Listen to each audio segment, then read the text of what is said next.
Hello बच्चों, कैसे हो सब लोग। I hope so you all are fit and fine. But मैं थोड़ा सा फिट नहीं था पिछले 7-8 दिनों में, इसलिए पिछले वीडियो लेक्चर के बाद इस वीडियो लेक्चर को आने के लिए थोड़ा सा टाइम लगा। तो अभी आपका इंतज़ार का वक्त ख़त्म हो गया है और आज हम हमारे यूनिट्स एंड मेजरमेंट जो हमारा चैप्टर शुरू है उसका मोस्ट इम्पॉर्टेंट एंड लास्ट वाला टॉपिक पढ़ने वाले हैं, that is combination of errors. जैसे बच्चों हमने प्रीवियस वीडियो लेक्चर में एरर्स के बारे में पढ़े थे। एरर क्या होता है, difference between the true value and measured value, है ना। उनके डिफरेंस को हमने कहे थे एरर। फिर एरर्स के डिफरेंट टाइप्स देखे थे। इंडिविजुअल एरर्स मैंने पर्टिकुलर एक फिजिकल क्वांटिटी में एरर्स निकालने के अलग अलग डिफरेंट टाइप देखे थे हमने। मीन एरर क्या होता है, मीन एब्सोल्यूट एरर क्या होता है, रिलेटिव एरर क्या होते हैं, परसेंटेज एरर, उनको कैसे कैलकुलेट करना, उसके इक्वेशन यानी फॉर्मूले भी हमने डिस्कस किए थे, बराबर है। आज हम जो कॉम्बिनेशन ऑफ एरर्स में क्या पढ़ने वाले हैं। जैसे बेटा जब भी हम किसी फिजिकल, अब जैसे फिजिक्स में बहुत सारे फिजिकल क्वांटिटीज का मेजरमेंट करते हो, तो मेजरमेंट करते वक्त हमें पता है कि कोई पर्टिकुलर फिजिकल क्वांटिटी किसी दो या दो से ज़्यादा नंबर ऑफ फिजिकल क्वांटिटीज पे डिपेंड रह सकती है। फिर वो उन फिजिकल क्वांटिटीज पे कैसे डिपेंड है, यानी उन फिजिकल क्वांटिटीज का सम करके ये तीसरी फिजिकल क्वांटिटी मिलती है। कभी दो फिजिकल क्वांटिटीज का मल्टीप्लिकेशन करके हमें कोई थर्ड क्वांटिटी मिलती है। कभी कभी डिवीजन करके, है ना। जैसे हम फॉर्मूले में देखते हैं, जैसे हमें फोर्स कैलकुलेट करना है तो फोर्स यानी क्या होता है बच्चों, मास इनटू एक्सेलरेशन, यानी मास और एक्सेलरेशन इन दो फिजिकल क्वांटिटीज का मल्टीप्लिकेशन करने के बाद हमें थर्ड क्वांटिटी मिलती है, दैट इज फोर्स। जब भी हमें कभी स्पीड कैलकुलेट करना है, वेलोसिटी कैलकुलेट करना है, तो क्या होता है, डिस्टेंस अपॉन टाइम। तो डिस्टेंस और टाइम में दो फिजिकल क्वांटिटी, उन दोनों के डिवीजन पे डिपेंड है हमारी तीसरी क्वांटिटी। तो अब देखिए, जैसे हमने डिस्टेंस कैलकुलेट करना है, सॉरी स्पीड कैलकुलेट करना है, तो स्पीड कैलकुलेट करते वक्त हमें डिस्टेंस और टाइम पे डिपेंड रहना है। अब मेजरमेंट करते वक्त अगर हमने डिस्टेंस का मेजरमेंट किया और टाइम का मेजरमेंट किया, बट हमेशा याद रखना जब भी हम एक्सपेरिमेंटल वैल्यूज का कैलकुलेशन करते हैं, एक्सपेरिमेंट्स करते हैं, तो हमारी जो मेजर्ड वैल्यू होती है वो एग्जैक्टली ट्रू वैल्यू नहीं होती, उसमें कुछ ना कुछ very small amount of error आता है, नहीं आता ही, एग्जैक्ट वैल्यू हमें कभी नहीं मिलती है। तो देखो, जैसे हमें स्पीड मेजर करना है तो मुझे डिस्टेंस और टाइम पे डिपेंड रहना पड़ा। अब डिस्टेंस और टाइम का मेजरमेंट करते वक्त वहां पर भी कुछ ना कुछ एरर आए, तो उनमें अगर एरर आएंगे तो हमारा जो फाइनल जो रिजल्ट है, जैसे हम स्पीड कैलकुलेट कर रहे हैं तो उसमें भी उसके ऊपर एरर का असर गिरेगा, उसमें भी एरर आएगा। तो यही आज हमें आज के वीडियो लेक्चर में पढ़ना है कि जब डिफरेंट टाइप्स ऑफ एरर्स का कॉम्बिनेशन कैसा आएगा। मतलब जब भी हम कैलकुलेशन मेजरमेंट करेंगे तो इंडिविजुअल एरर की तो बात अलग होगी, मगर कुछ quantities number of physical quantities पे डिपेंड रहती है और उन क्वांटिटीज में एरर आने की वजह से हमारे जो नेक्स्ट फिजिकल क्वांटिटी उसमें भी एरर आ सकता है। तो उस एरर को हमें कैसे कैलकुलेट करना, ये आज हम आज के वीडियो लेक्चर में पढ़ने वाले हैं। That is our today's topic is combination of error. तो आप सभी का फिर से एक बार वेलकम है हमारे फिजिक्स के प्यारे से क्यूट से चैनल पे, that is physical world by Shyam sir. ठीक है बच्चों, तो पढ़ते हैं सबसे पहले। अब कॉम्बिनेशन ऑफ एरर्स में हम अलग अलग तरीके के कॉम्बिनेशन देखने वाले, यानी जैसे मैंने बताया कि किसी फिजिकल क्वांटिटी को कैलकुलेट करते हुए हमें दो या दो से ज़्यादा फिजिकल क्वांटिटीज का सम या डिफरेंस लेना पड़ सकता है। उन दोनों का मल्टीप्लिकेशन करके हमें कोई क्वांटिटी मिल सकती है, कभी डिवीजन करके, कभी उन फिजिकल क्वांटिटीज के पावर्स में, जैसे हमें काइनेटिक एनर्जी कैलकुलेट करना है तो क्या होता है बच्चों, formula half mv², mass into velocity का स्क्वायर। तो इस पावर का भी असर हमारे एरर्स में कैसे गिरेगा वो हम देखेंगे। तो फर्स्ट जो आज हम कॉम्बिनेशन ऑफ एरर्स में देखने वाले हैं, that is errors in sum and difference. यानी जब हम किसी फिजिकल क्वांटिटी को कैलकुलेट करते हैं और वो फिजिकल क्वांटिटी दो या दो से ज़्यादा फिजिकल क्वांटिटीज के सम या डिफरेंस पे डिपेंड होंगी, तो ऐसे वक्त हम एरर को कैसे कैलकुलेट करेंगे। ठीक है, तो जैसे मान लेते हैं बच्चों कि हमारे पास दो फिजिकल क्वांटिटीज है, फिजिकल क्वांटिटी ए और दूसरी है हमारी फिजिकल क्वांटिटी बी। अब इन दो फिजिकल क्वांटिटी के सम के ऊपर हमारी कोई तीसरी क्वांटिटी डिपेंड है, that is called as Z नाम दे देंगे हम उसको। अब जैसे बच्चों मैंने ए का मेजरमेंट किया, फिर बी का मेजरमेंट किया, तो मुझे जब ए की जब मेजर्ड वैल्यू आई, सपोज मान लेते हैं ए एम लिख लेता हूं मैं, तो इसकी मेजर्ड वैल्यू आ गई बच्चों ए, जो इसकी ट्रू वैल्यू थी, एग्जैक्ट वैल्यू। इसके साथ साथ कैलकुलेशन करते वक्त कुछ स्मॉल अमाउंट ऑफ एरर भी आने वाला है, तो मैंने क्या लिख दिया इसकी मेजर वैल्यू को, ए plus minus delta A. Delta A क्या बच्चों, इसको बोलते हैं मीन एब्सोल्यूट एरर। यानी जब हम इस फिजिकल क्वांटिटी ए का मेजरमेंट करेंगे तो उसकी ट्रू वैल्यू प्लस माइनस, उसकी ट्रू वैल्यू में कुछ ना कुछ एरर आएगा ना, वो plus delta A minus delta A. Delta A मतलब error, small amount of error, very small, जिसको मीन एब्सोल्यूट एरर बोलेंगे। उसी तरह सपोज बी, दूसरी जो फिजिकल क्वांटिटी, इसका मेजरमेंट किया तो इसकी सपोज हमें मेजर्ड वैल्यू आ गई, सपोज मान लेते हैं हम B plus minus delta B. Again delta B is the error in the measurement of this physical quantity. अब इन दो फिजिकल क्वांटिटी के सम के ऊपर हमारी तीसरी फिजिकल क्वांटिटी है, तो जैसे कि हम यहाँ पे मान लेते हैं z हमारी फिजिकल क्वांटिटी है, जो a प्लस b करने के बाद मिलने वाली है। तो a और b का जब मेजरमेंट किया तो हमें कुछ स्मॉल अमाउंट ऑफ एरर है। अब इन a और b के सम के ऊपर हमारी तीसरी फिजिकल क्वांटिटी डिपेंड है z, तो z में भी एरर आएगा, तो वो एरर कितना रहेगा, तो चलो कैसे कैलकुलेट करेंगे, कैसे मिलेगा हमें देखते हैं।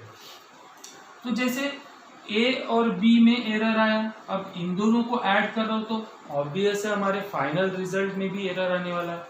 तो हम z को इस तरीके से लिख सकते हैं कि z को हम लिख लेंगे z that is true value, actual value plus minus delta z। Delta z मतलब जैसे ए और बी में डेल्टा ए और डेल्टा बी हमने एक एरर लिखे, उसी तरह इन दोनों का सम करने के बाद हमारी जो लास्ट फिजिकल क्वांटिटी है z, उसमें भी एरर आएगा, तो उसको हमने नाम दे दिया डेल्टा z। तो z plus delta z is equal to क्या होगा, a की वैल्यू कितनी है बच्चों, a plus minus delta a। फिर क्या करना, हमें सम करना है ना, plus b plus minus delta b कर दिया, ठीक है। अब देखो इसको ब्रैकेट को अगर हम ओपन करते हैं तो इनका सबका सम करेंगे, तो a प्लस बी को पहले मैं इधर लिख देता हूँ, a plus B plus minus delta a, और क्या बच गया प्लस माइनस डेल्टा b, ठीक है। तो बच्चों जैसी हमको पता ही है z मतलब क्या है हमारा, a प्लस बी है ना, तो हम z की जगह लिख सकते हैं a plus B plus minus इसके साथ जो एरर आने वाला दैट इज डेल्टा z। अब देखिए इस साइड में भी a प्लस बी है, इस साइड में भी a प्लस बी है, दोनों क्या हो जाएंगे बच्चों, एक दूसरे को कैंसिल कर देंगे। तो हमारे पास डेल्टा z मतलब जो एरर आने वाला है हमारे फाइनल रिजल्ट में, वो किसके बराबर दिख रहा है, देखिए इसको इधर लिख रहा हूं मैं, so therefore plus minus delta z is equal to कितना बच गया यहाँ पे, plus minus delta A plus minus delta B. तो इसको हम लिखते वक्त plus minus delta A plus minus delta B, या इसी को हम ऐसे भी लिख सकते हैं, प्लस माइनस को कॉमन निकालकर delta A plus delta B. मतलब जब हमें हमारी कोई फिजिकल क्वांटिटी किसी दो या दो से ज्यादा फिजिकल क्वांटिटी के सम के ऊपर डिपेंड रहेंगी, तो उस फाइनल फिजिकल क्वांटिटी में बच्चों जो एरर आएगा वो एरर इसके बराबर होगा जो ईच इंडिविजुअल क्वांटिटी, जैसे ए और बी दो फिजिकल क्वांटिटी के सम के ऊपर डिपेंड थी हमारी थर्ड फिजिकल क्वांटिटी, तो ए और बी में जो इंडिविजुअल एरर आ रहा है उसका सम करोगे तो हमें क्या मिलेगा, the error in the final that physical quantity and Z. अब यहाँ पे जैसे बच्चों हम प्लस माइनस का साइन यूज कर रहे हैं, तो जब हम सम करेंगे, इधर सुनिए, सम करेंगे तो हमारे पास क्या क्या पॉसिबल क्वांटिटी हो सकती है, plus delta A plus delta B, है ना, मतलब ये दोनों का सम हो सकता है, या फिर delta A minus delta B हो सकता है, बराबर है, या फिर माइनस डेल्टा ए माइनस डेल्टा बी हो सकता है। समझ में आ रहा है? ये जो प्लस माइनस साइन लिख रहे ये प्लस होगी, दूसरी भी प्लस होगी, जैसे ये हमने लिखे, दोनों का सम हो जाएगा, या फिर एक प्लस है दूसरा माइनस है, ठीक है, एक माइनस है दूसरा प्लस है, ये एक हो सकता है, या दोनों ही माइनस है, ठीक है। अब जैसे ये चार अलग अलग कॉम्बिनेशन पॉसिबिलिटीज हो सकती है एरर्स कैलकुलेशन करते वक्त, मगर याद रखना है जब भी हम एक्सपेरिमेंट करते हैं तो मैक्सिमम पॉसिबल एरर कितना है उसी को कंसीडर किया जाता है।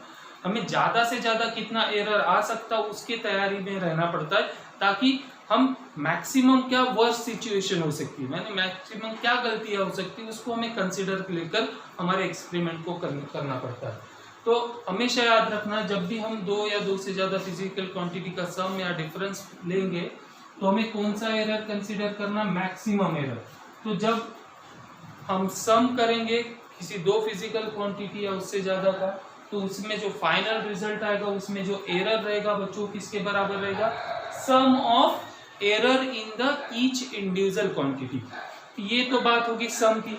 अब इसी तरह बच्चों हम डिफरेंस के लिए भी कैलकुलेट कर सकते हैं। सपोज हमारे पास जो फिजिकल क्वांटिटी मान लेते हैं z which is equal to a minus B होगा, मतलब दो फिजिकल क्वांटिटी के डिफरेंस के बराबर होगा।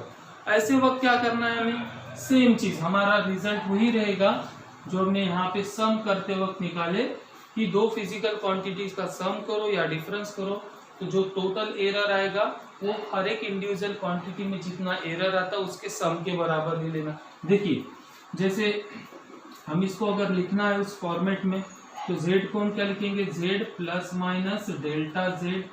a कितना है हमारा, a की मेजर्ड वैल्यू कितनी है, a plus minus delta a minus b की जगह हम लिखेंगे b plus minus delta b, बराबर है। अब जैसे इसको डिफरेंस ले ले, देखो इस ब्रैकेट को अगर हम ओपन करते तो a ये माइनस हो जाएगा b, फिर ये प्लस माइनस a, ये माइनस साइन है तो आप इसकी साइन चेंज कर सकते हो मगर उससे कोई फर्क नहीं गिरने वाला, ठीक है। अब z मतलब ही किसके बराबर है बच्चों, a माइनस बी, दो फिजिकल क्वांटिटीज के डिफरेंस के बराबर है।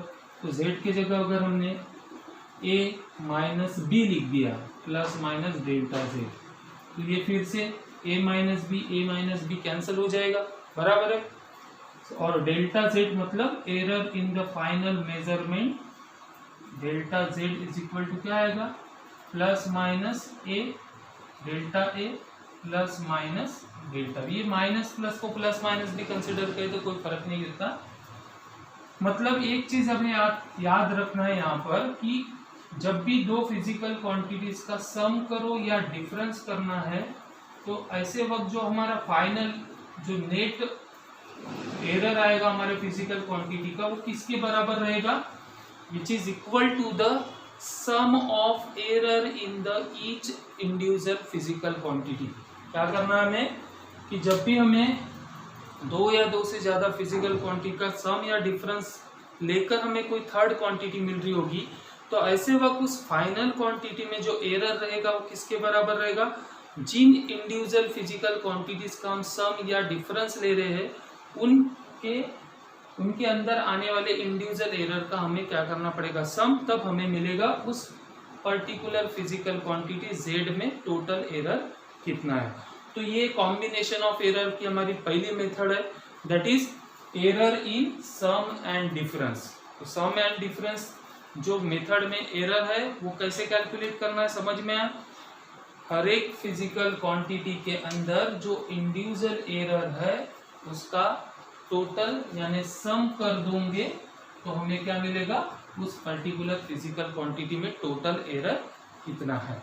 अब इसकी दूसरी मेथड देखेंगे कि errors in product and division, यानी कोई फिजिकल क्वांटिटीज ऐसी होती है कि दो या दो से ज़्यादा फिजिकल क्वांटिटीज के प्रोडक्ट के ऊपर या उनके डिवीजन के ऊपर डिपेंड रहेगी। ऐसे वक्त हमें एरर कैसे कैलकुलेट करना, तो जो सेकंड में अब देखिए कॉम्बिनेशन ऑफ एरर में हमारा जो सेकंड टाइप है that is error in product and division. ठीक है, तो जैसे मैंने आपको स्टार्टिंग में बताया कि हमारी बहुत सारी फिजिकल क्वांटिटीज किसी दो या दो से ज्यादा फिजिकल क्वांटिटीज पे वेरियस तरीके से डिपेंड रह सकती है। तो जैसे पहले टाइप में क्या देखे हमने कि दो फिजिकल क्वांटिटी का सम या डिफरेंस के ऊपर कोई तीसरी फिजिकल क्वांटिटी है, तो हमारा फाइनल नेट जो एरर रहेगा वो कैसे कैलकुलेट करना। अब सपोज हमारे पास मान लेते हैं कोई फिजिकल क्वांटिटी है z which is product of two physical quantities a and b, है ना। अब जैसे हमने इसके पहले ही बताया मैंने आपको, इंडिविजुअल जो हमारी फिजिकल क्वांटिटीज है a एंड b, इनकी मेजर्ड वैल्यू को हमने क्या कंसीडर किया था, a plus minus delta a, और जो सेकेंड फिजिकल क्वांटिटी है b उसके, उसको हमने मान लिए थे b plus minus delta b। So अगर ऐसी हमारे पास कोई फिजिकल क्वांटिटी है which is depend on the product of two physical quantities a and b, तो जैसे आप देखिए इसको ऐसे कंडीशन में हमें जो नेट रिजल्ट, नेट जो हमारा एरर होगा, फाइनल एरर, वो कैसे कैलकुलेट करें। तो z को हम लिख सकते हैं, z को जैसे हमने पिछले बार अभी लिखा है, z को लिख लेंगे z plus minus delta z, because in दो फिजिकल क्वांटिटी जिनके प्रोडक्ट के ऊपर हमारी ये क्वांटिटी डिपेंड है, इसमें भी एरर आने वाली है। तो a की जो मेजर वैल्यू है जैसे हमने लिखे थे, क्या a की जगह लिख सकते हैं a plus minus delta a, है ना, इनटू b के जगह लिख सकते हैं हम b plus minus delta b, बराबर है। अब हमें चेक करना है कि हमारा जो फाइनल नेट जो एरर रहेगा हमारे फिजिकल क्वांटिटीज में वो कैसा रहेगा। तो चलो इन दोनों का अगर प्रोडक्ट करते बच्चों तो क्या हो जाएगा, a इंटू बी बराबर है प्लस, अब देखो पहले a से मैंने इस b को मल्टीप्लाई किया, अब इसी a को इस b से मल्टीप्लाई किया, यानी प्लस माइनस क्या आएगा, a इंटू डेल्टा b। उसी तरह डेल्टा a को इन दोनों से मल्टीप्लाई करती इस ब्रैकेट में, तो क्या हो जाएगा बच्चों, plus minus b into delta a, है ना, b इंटू डेल्टा a, और अब बचा delta a into delta b, so delta a into delta b, ऐसा मिल गया, बराबर है। लेफ्ट साइड में बच्चों z किसके बराबर है, हमारा a इंटू बी के बराबर है ना। तो क्या करते हैं, इस लेफ्ट साइड को हम z से मल्टीप्लाई डिवीजन कर देते हैं। यहाँ पर क्या बोला मैंने, ये जो लेफ्ट हैंड साइड है इसको z से डिवाइड कर लेते, और इस साइड को भी z से ही डिवाइड कर रहे। z मतलब क्या है, a इंटू बी है, ठीक है, a इंटू बी का प्रोडक्ट है।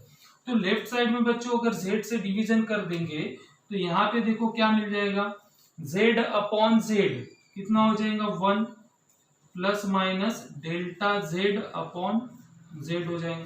लेफ्ट साइड को z से डिवाइड किया, z की वैल्यू क्या होती है बच्चों हमारी, a इंटू बी है यहाँ पर।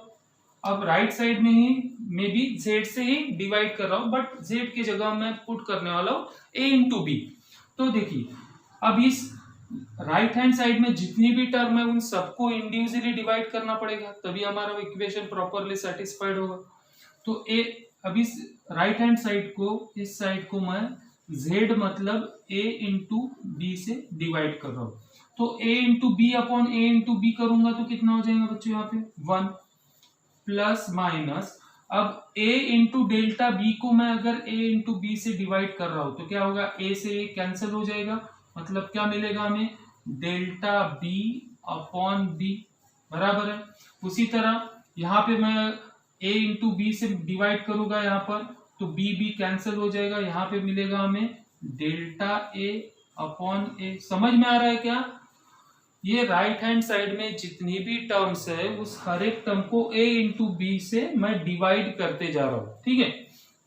फाइनली यहां पर क्या आने वाला है, plus minus a delta a into delta b upon A B, बराबर है।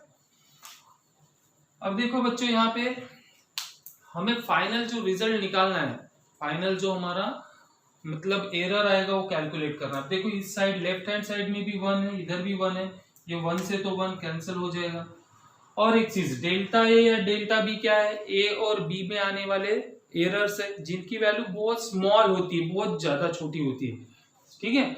अब बहुत स्मॉल वैल्यूज है, जैसे फॉर एग्जांपल मैंने कोई लेंथ को मेजर किया 100 सेंटीमीटर होना चाहिए, मैंने मेजर किया, मेजर्ड वैल्यू उसकी 100 सेंटीमीटर, बट वो हमेशा एग्जैक्ट 100 सेंटीमीटर नहीं रहेगी, वो 99.98 हो सकती है।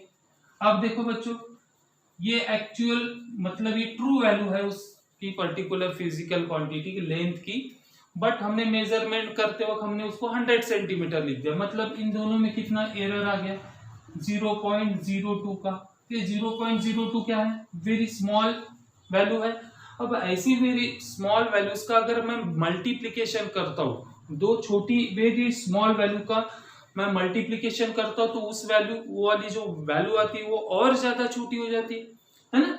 0.1 इंटू 0.1 इंटू 0.1 करता हो तो ये कितना आ जाता है 0.01 हो जाता है ना, और छोटी वैल्यू आ जाती है। तो ऐसी इन दोनों का मैं प्रोडक्ट कर रहा हूं, मतलब एक स्मॉल वैल्यू आ रही, और उस स्मॉल वैल्यू को और मैं a इंटू बी से डिवाइड कर रहा हूं, मतलब वो वैल्यू और ज्यादा छोटी होंगी। मतलब ये जो टर्म दिख रही बच्चों, it is very very small so that we can neglect it. तो ये जो टर्म आ रही है यहाँ पे, इसको इसकी वैल्यू बहुत ज्यादा निग्लिजिबल रहने वाली, इसलिए हम इसको क्या कर देंगे बच्चों, निग्लेक्ट कर देंगे। तो 1 से 1 कैंसिल हो गया, ये जो टर्म आ रही है वेरी स्मॉल टर्म है, इसको भी अगर हम निग्लेक्ट कर देंगे तो फाइनली हमारे पास क्या बच रहा है बच्चों यहाँ पर, therefore delta Z upon Z plus minus delta Z upon Z is equal to क्या बचा, delta A upon A plus minus delta B upon B. अब this is the final error in the calculation of the, मतलब जब भी हम किसी particular दो physical quantity का प्रोडक्ट होगा, उसके ऊपर कोई तीसरी फिजिकल क्वांटिटी है, तो उस नेट जो रिजल्ट मतलब नेट जो एरर आने वाला है उस पर्टिकुलर फिजिकल क्वांटिटी में किसके बराबर है, सम ऑफ, देखो हमेशा हमें मैक्सिमम एरर कंसीडर करना है, तो यहाँ पे प्लस माइनस रहेगा तो भी हमेशा प्लस को कंसीडर करना है। तो मैक्सिमम कितना एरर आ सकता है, देखो बच्चों मैंने डेल्टा ए मतलब क्या बोला था, मीन एब्सोल्यूट एरर है ना, तो mean absolute error upon mean value of that particular physical quantity, इसको बोलते हैं हम रिलेटिव एरर। आपने पिछले वीडियो लेक्चर में जो रिलेटिव एरर पढ़ा था, इसी तरह से ये रिलेटिव एरर का ही कैलकुलेशन है। जैसे हमने कोई फिजिकल क्वांटिटी ए है तो उसका रिलेटिव एरर कैलकुलेट करना है, तो हम क्या करते हैं, डेल्टा ए अपॉन ए, ठीक है, mean absolute error upon its mean value करते हैं। अब यहाँ पे क्या हो रहा है, दो फिजिकल क्वांटिटी का प्रोडक्ट करने के बाद हमें तीसरी फिजिकल क्वांटिटी मिल रही है, तो इस फिजिकल क्वांटिटी में कितना एरर आएगा, it is nothing but the sum of relative error in each physical quantity. हर एक फिजिकल क्वांटिटी में कितना रिलेटिव एरर आ रहा है, उन सब का सम करेंगे तो हमारे फाइनल जो टोटल एरर कितना है इस पर्टिकुलर फिजिकल क्वांटिटी जेड में, वो हम इससे कैलकुलेट कर सकते हैं। ठीक है, तो अगर दो फिजिकल क्वांटिटी का प्रोडक्ट करके हमें कोई तीसरी फिजिकल क्वांटिटी मिल रही है, तो ऐसे वक्त उस थर्ड फिजिकल क्वांटिटी में कितना एरर रहेगा, which is nothing but the sum of relative error in each individual physical quantity. यही चीज बच्चों हमें क्या करना है, अगर दो फिजिकल मतलब दो फिजिकल क्वांटिटी के डिवीजन पर अगर हमारी कोई थर्ड क्वांटिटी डिपेंड है, ऐसे वक्त भी देखो प्रोडक्ट रहे या डिवीजन रहे, दोनों वक्त हमें जो नेट हमारा एरर रहेगा वो इसी तरह से कैलकुलेट करना है। चाहे दो फिजिकल क्वांटिटी के प्रोडक्ट के ऊपर कोई फिजिकल क्वांटिटी डिपेंड है या दो फिजिकल क्वांटिटी के डिवीजन पे कोई हमारी अगर थर्ड फिजिकल क्वांटिटी डिपेंड है, तो ऐसे केस में जो नेट एरर रहेगा वो किसके बराबर रहेगा, sum of relative error in each physical quantity. ठीक है बच्चों, सो कॉम्बिनेशन ऑफ एरर में जो हमारा सेकेंड टाइप था that is errors in product and division.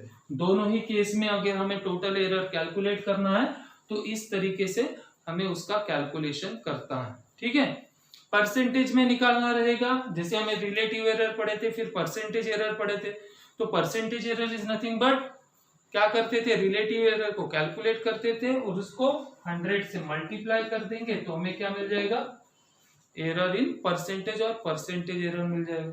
तो इस तरीके से हमें प्रोडक्ट या डिवीजन पे डिपेंड रहा तो हमारा फाइनल जो नेट एरर रहेगा वो हमें इस तरीके से कैलकुलेट करना। नीट और जेडब्ल्यू के क्वेश्चन में इस तरीके से कॉम्बिनेशन ऑफ एरर्स पे क्वेश्चन बनते हैं बच्चों, इसलिए ये बहुत ही इंपॉर्टेंट टॉपिक है। अब बच गई हमारी third and last category, that is error in the power. मतलब कोई, अब कॉम्बिनेशन ऑफ एरर में हमारी जो थर्ड कैटेगरी है बच्चों, that is error due to power, है ना।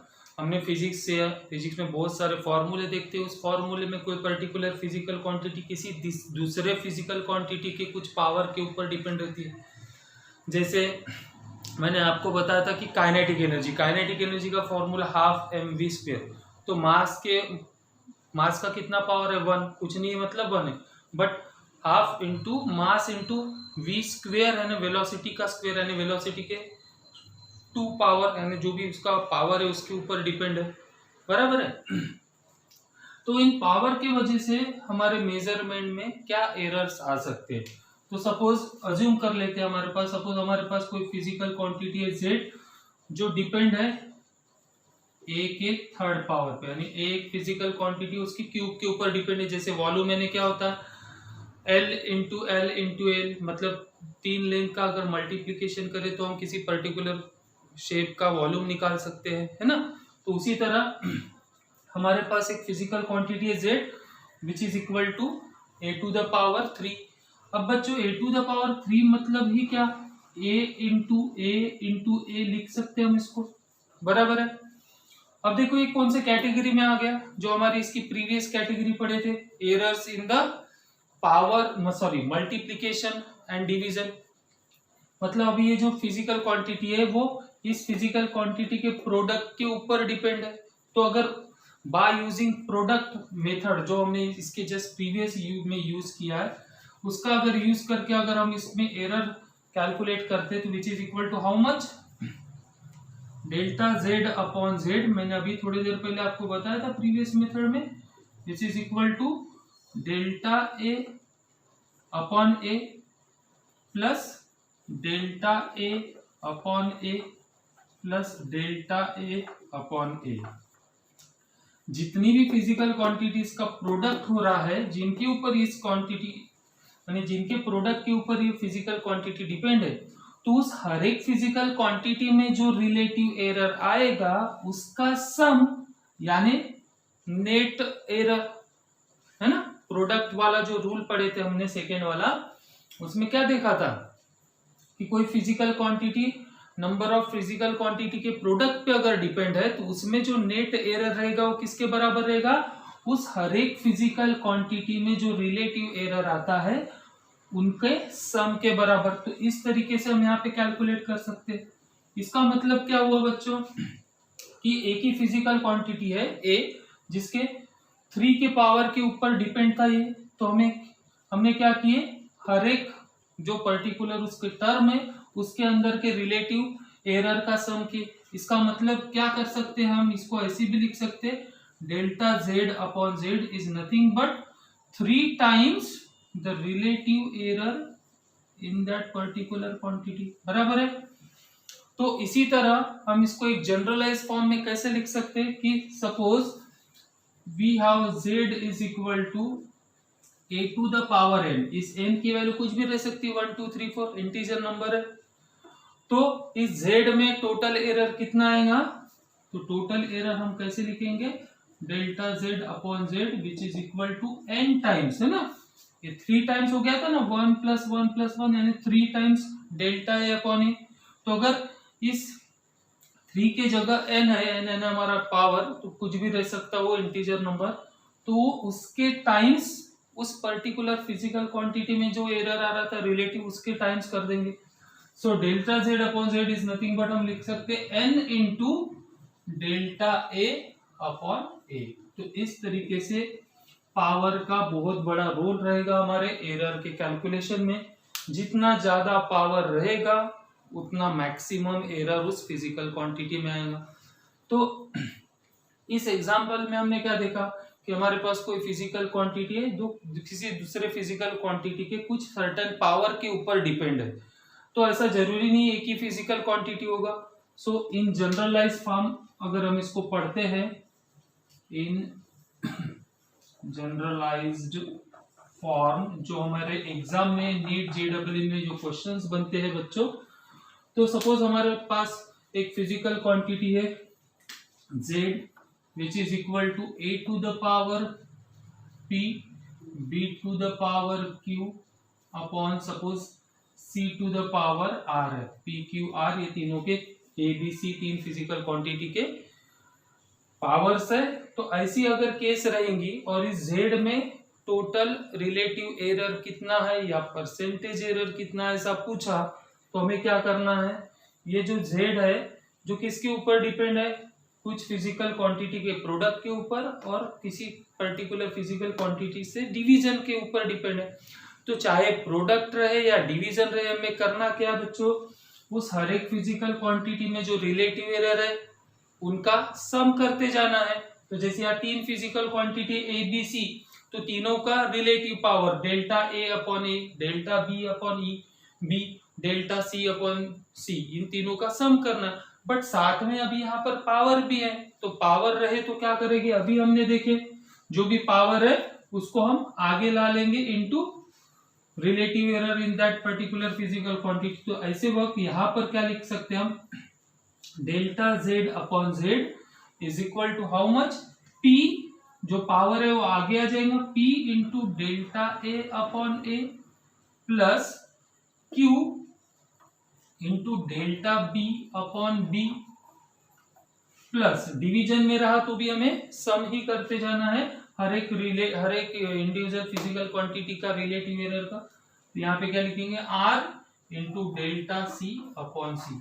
तो इस तरीके से हम उस पर्टिकुलर फिजिकल क्वांटिटी में नेट एरर कितना है या टोटल रिलेटिव एरर कितना है निकाल सकते हैं। इसी को अगर हमें परसेंटेज में निकालो बोला, परसेंटेज एरर निकालो बोला इस फिजिकल क्वांटिटी में, तो हम क्या करेंगे, इसको निकालेंगे और इनटू फाइनली 100 कर देंगे, तो हमें क्या मिल जाएगा, percentage error in the particular that physical quantity. तो बच्चों कॉम्बिनेशन ऑफ एरर में आज जो हमने देखे थे, सबसे पहली मेथड थी सम एंड डिफरेंस। कोई फिजिकल क्वांटिटी दो या दो से ज्यादा फिजिकल क्वांटिटी के सम या डिफरेंस पे डिपेंड है तो क्या करना है। सेकेंड था प्रोडक्ट एंड डिवीजन। कोई पर्टिकुलर फिजिकल क्वांटिटी दो या दो से ज्यादा फिजिकल क्वांटिटी के प्रोडक्ट के ऊपर या डिवीजन के ऊपर डिपेंड रहेगा, तो कैसे एरर को कैलकुलेट करना हमने देख चुके थे। उसी तरह जो थर्ड हमारा कॉम्बिनेशन एरर था ड्यू टू पावर, ये मोस्ट इंपॉर्टेंट है, इसके ऊपर सबसे ज्यादा एग्जाम में क्वेश्चंस न्यूमेरिकल पूछते हैं, इसलिए इसको अच्छे से याद रखना। तो जो भी पावर रहेगा बच्चों वो आगे आ जाता है ना, उतने टाइम्स उस पर्टिकुलर फिजिकल क्वांटिटी में, यानी जो पावर रहेगा उस पावर के टाइम्स उस पर्टिकुलर फिजिकल क्वांटिटी में जो रिलेटिव एरर है उसका हमें मल्टीप्लिकेशन करके, फिर अगर नंबर ऑफ फिजिकल क्वांटिटी ज्यादा है तो बीच में क्या करेंगे, हम उनका सम करेंगे। तो इस तरीके से हम नेट जो एरर है, रिलेटिव एरर है, उसको हम कैलकुलेट कर सकते। तो आपके पास जो टेक्स्ट बुक है उसमें कुछ सॉल्व न्यूमेरिकल है, कुछ अनसॉल्व न्यूमेरिकल्स भी है। तो बच्चों इन जो आज जो फॉर्मूले पढ़े उसका यूज करके आपको इसकी प्रैक्टिस करना है। अगर इसमें आपको कुछ भी प्रॉब्लम आती है तो आप मेरे साथ शेयर कर सकते हो। अगर कोई आपको न्यूमेरिकल कैलकुलेशन नहीं समझ में आ रहा तो प्लीज मेरे साथ शेयर कीजिए, हम उसमें जो भी आपको डिफिकल्टीज आ रही हो हम बढ़िया से सॉल्व कर लेंगे। ठीक है बच्चों, so thank you very much. उम्मीद करता हूँ यह हमारा लास्ट टॉपिक था इस यूनिट का और मोस्ट इम्पोर्टेंट टॉपिक है बच्चों। जेईई नीट के एग्जाम में भी इसके ऊपर क्वेश्चंस बनते हैं, तो इसको आपको बढ़िया से करना है। ठीक है, चलो thank you very much and have a nice day.